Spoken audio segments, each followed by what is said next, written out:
And welcome back to Nkaolele TV. I'm Nasha, your host today, and today we are doing something different.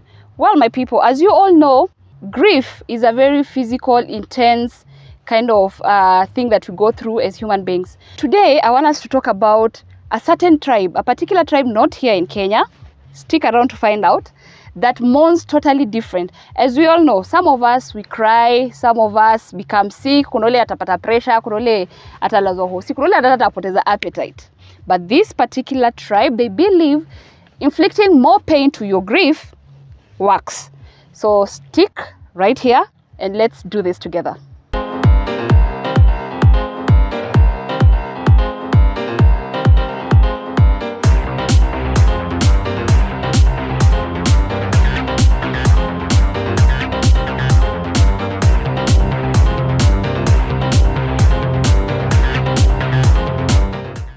So, my people, let's start here.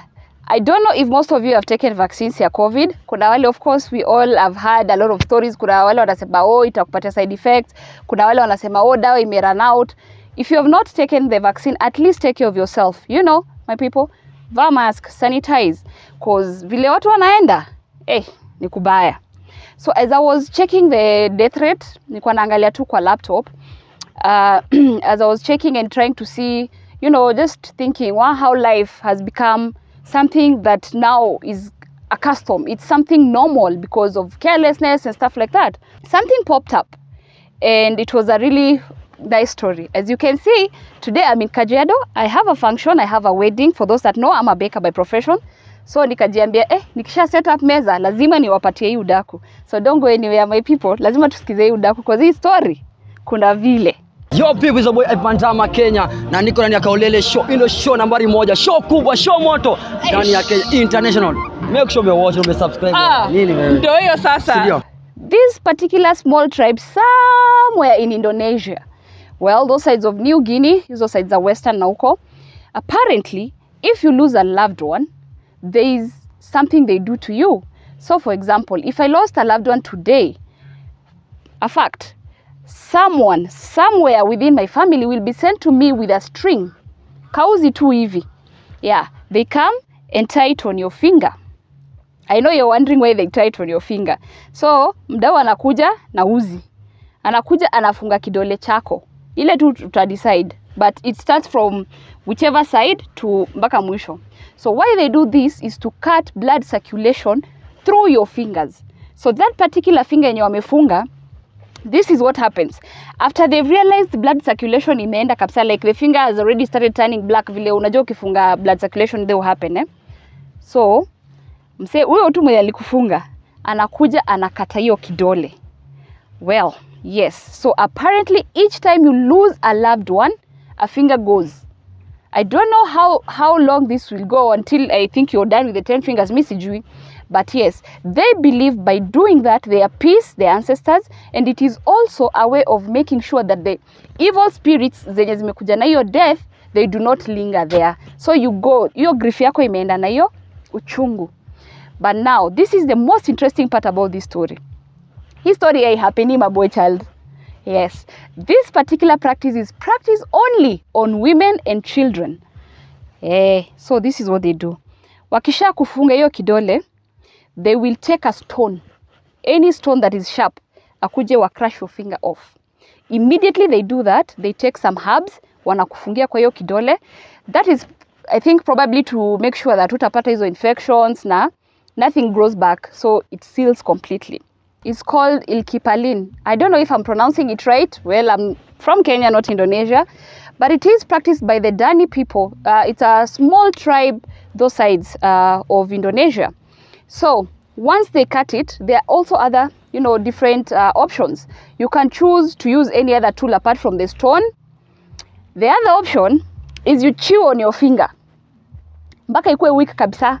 So, like ishafungwa uzi na blood circulation haiko. So you keep chewing, you chew, mpaka siku yenye sasa itaanguka. I just can't believe what these people go through. Those women and children, I mean, that is just... And then if you don't want, and it's just the top of your finger. So like hii ya juu peke yake, these others they don't touch. So they'll do that all through. So eventually, if you've lost 10 members of your family, you will not have 10 fingers. I don't get it. Anyways, it's a strange one. The other option, if you don't want them to tamper with your fingers, is they bite your ear. Yes, I know. The people that are taking this particular video are just looking at me weirdly because I've not narrated to anyone. So, wanakata masikio, wanaiuma.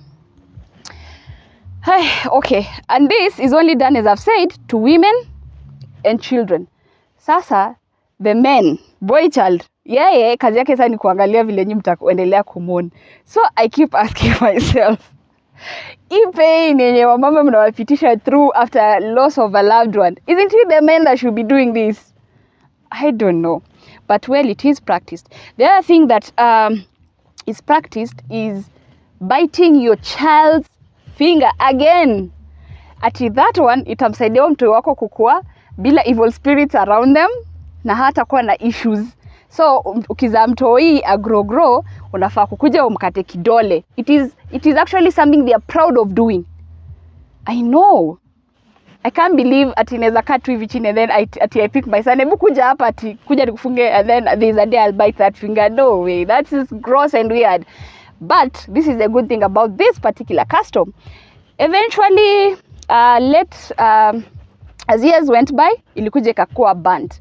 But now, as we all know, human beings and being stubborn and believing in particular things and gods and all that, they still practice it, but secretly. So we've learned something about the Dani tribe in New Guinea, na hizo sides za Indonesia. So the mamas, like I've told you, wana katwa kidole kukiwa na loss. The kids as well, if you bite their finger, it means that they will live longer. So most mamas used to do it for their kids because they believe that is the only way mtoi atakuwa na hizo evil thoughts and all that zitakuwa zimeenda na hiyo pain. So for the guys, hawana pain, anything inflicting pain, nothing. So the only thing that the men used to do or still do as they are continuing, to be modernized and all that, wanavaa sheath. Unavaa sheath hapa. Apparently, if you wear one, it means it shows how your manhood is strong, how good you are at it, Yeah. But eventually, I'm sure maybe as I was checking it, walikuwa wanafunzwa how to do shorts and clothes. Yeah. So the only thing that men yao ilikuwa tu mavazi, nothing else, everything else safe. Hakuna pain, hakuna, and they're also mourning. So you wonder why the ladies, why should they go through it? Anyways, it's a custom. Na lazima ifuatwe. The sheath that they wear inaitwa koteka. And in around 1970s, the government launched an operation inaitwa Operasi Koteka, meaning getting the sheaths away from the men and introducing them to shorts. Yeah. Sasa sisi tunaweza kuwa na operation mashuka. We don't want that. What is pride? So anyways, wadau. So, my people, we have learned something about the Danis. Finally, there's this other thing that propped up. Apparently, wanna mummify their warriors. Yeah, like the most famous and fearsome ones. Wanna mummify. What they do, if you are a warrior and each person you kill, unapatiwa necklace. So, like there's this particular one that was called Kurulus. His mummy has been there for over 370 years back. Yeah, it's mummified, so bado iko hapo. So he has necklaces for each person he's killed. There are a lot, But it is their pride. So we have learned something about the Dani in Indonesia. The mummifying, the finger biting or ear biting and all that. It's creepy, it's weird, but it is a tradition that they follow, but was banned. They are known to be the very shy people, curious, but very heartwarming. Yeah, so sijui ka shy inaendanisha bado na biting of the finger, but yeah, it is a culture and people follow. As I leave, my people, this is a moment I want to take to say, do not forget to keep safe. COVID is real. You don't need to know a person who knows a person who knows a person who knows a person. You are enough to know that it is killing people. It is no longer a joke. Take care of yourself.